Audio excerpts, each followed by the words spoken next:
अस्सलाम वालेकुम student, class 9 federal board new chapter start करते हैं। Chapter number 4 structure of molecules. ठीक है, टॉपिक नंबर 4.1 स्टार्ट करते हैं। Why do atoms react.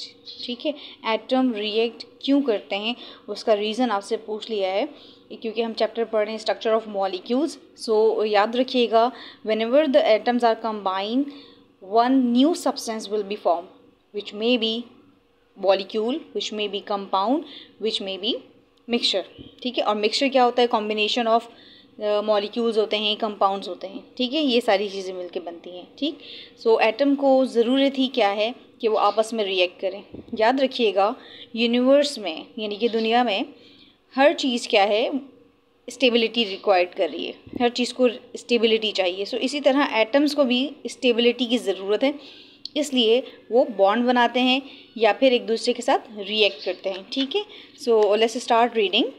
जैसे in chapter 3 you have learn the arrangement of elements on the periodic table. ठीक है, सो chapter number 3 में हमने डिस्कस किया था कि अरेंजमेंट ऑफ एलिमेंट क्या है पीरियोडिक टेबल में। ठीक, you notice that each period on a group start with the alkali metals except period 1 that start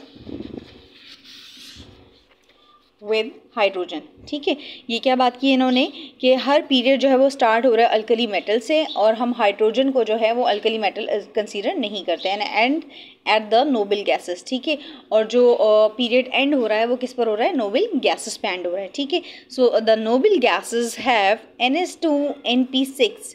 ठीक, अगर आप इस कलेक्टिवली काउंट करेंगे तो क्या होगा? 6 and 2 8। ठीक है, electronic configuration in their outermost shell. I hope कि आपको इनर शेल और आउटर मोस्ट शेल का कॉन्सेप्ट पता होगा। ठीक है, so these element are some time called the inert gases.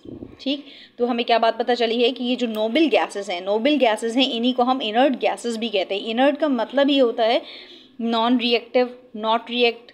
ठीक है, इनर्ट गैसेस कहते हैं नोबल गैसेस को, जो कि 8 है ग्रुप है। सो 8 ग्रुप के 3 to 4 नेम्स हैं। एक तो है कि 8 ग्रुप, दूसरा नोबल गैसेस, तीसरा inert gases, fourth one is the zero group. ये याद रखिएगा, किसी भी ब्लैंक में आपसे पूछ सकते हैं, किसी भी एग्जाम में। ठीक है, सो दिस इज़ बिकॉज, ऐसा होता क्यों, इनर्ट गैसेस कह क्यों रहे, तो इसका रीज़न भी आपसे पूछ सकते हैं। साइंटिफिक रीज़न है ये, this is because they do not participate in a chemical reaction. Inert gases क्यों हैं? क्योंकि ये पार्टिसिपेट ही नहीं करते हैं केमिकल रिएक्शन में, इनको ज़रूरत ही नहीं होती। क्यों ज़रूरत नहीं होती ये देख लेते हैं।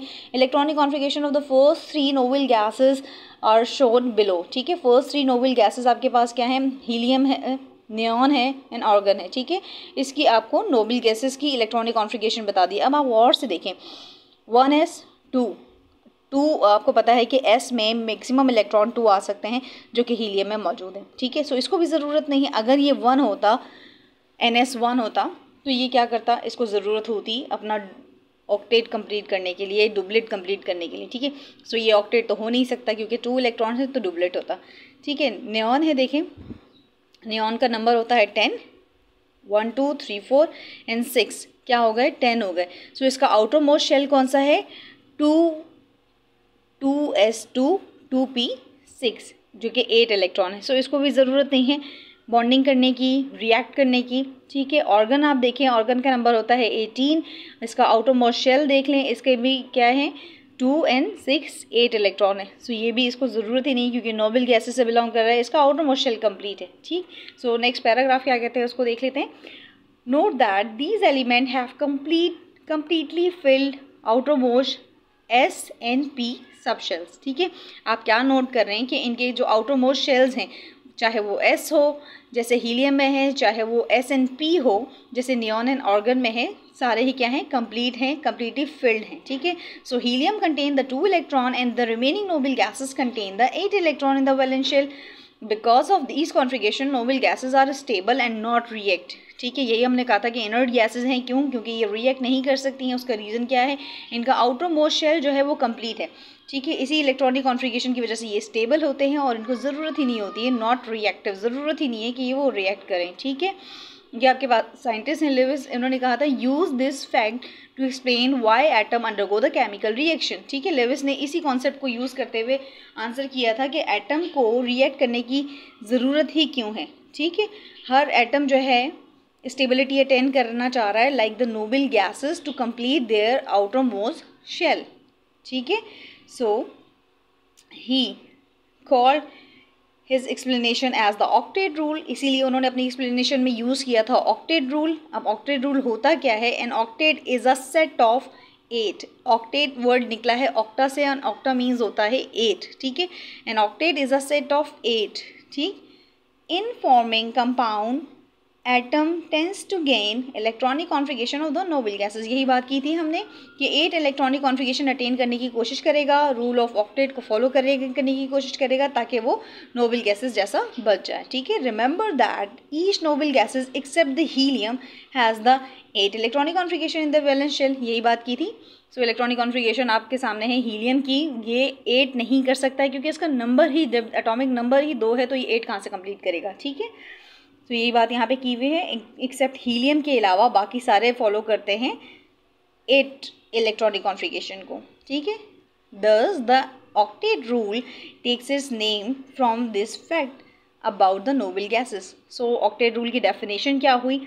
The tendency of atom to acquire the 8 electronic configuration in their valence shell when bonding is called the octet rule. जब भी एटम जो है वो बॉन्डिंग कर रहा होगा तो वो फॉलो करेगा ऑक्टेट रूल को। दैट मीन वो उसकी कोशिश होगी कि वो अपने आउटर मोस्ट इलेक्ट्रॉन में, आउटर मोस्ट जो शेल है उसमें 8 इलेक्ट्रॉन मौजूद हों, जैसे कि नोबल गैसेस में है एक्सेप्ट हीलियम के। सो हीलियम के लिए क्या रूल होगा उसको देख लेते हैं। Helium has the 2 electron in their valence shell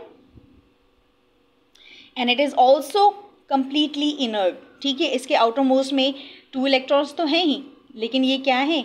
completely, ये भी कम्प्लीटली इनर्ट है 8 इलेक्ट्रॉन ना रखने के बावजूद भी। So some elements that are close to the helium, कुछ एलिमेंट जो बहुत ही क्लोज हैं हीलियम के on the periodic tables tends to achieve 2 electronic configuration in their valence shell. कौन है करीब? हाइड्रोजन है करीब।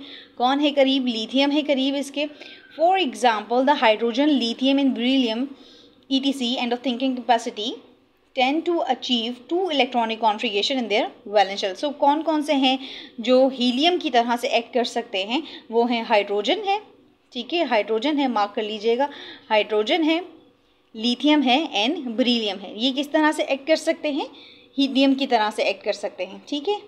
सो ऑक्टेट रूल की हमने डेफिनेशन पढ़ ली थी। अब क्या, डुप्लेट रूल की डेफिनेशन क्या होगी? The tendency of atom to acquire 2 electronic configuration in their valence shell when bonding is called the duplet rule, ठीक है। सो जो नोबल गैसेस लाइक हीलियम की तरह होंगे, ठीक है, जैसे इन्होंने एग्जांपल बता दिए, वो फॉलो करेंगे डुप्लेट रूल। डुप्लेट रूल का मतलब क्या है? आउटर मोस्ट इलेक्ट्रॉन में, आउटर मोस्ट शेल में 2 इलेक्ट्रॉन्स वहाँ उसमें मौजूद होने चाहिए, ठीक है। सो एग्जाम्पल नंबर 1 अब डिस्कस करेंगे। Obtaining the number of valence electron in an atom using the periodic table, ठीक है। सो इस एग्जाम्पल को नेक्स्ट वीडियो में डिस्कस करते हैं। Thank you so much. अल्लाह हाफ़िज़।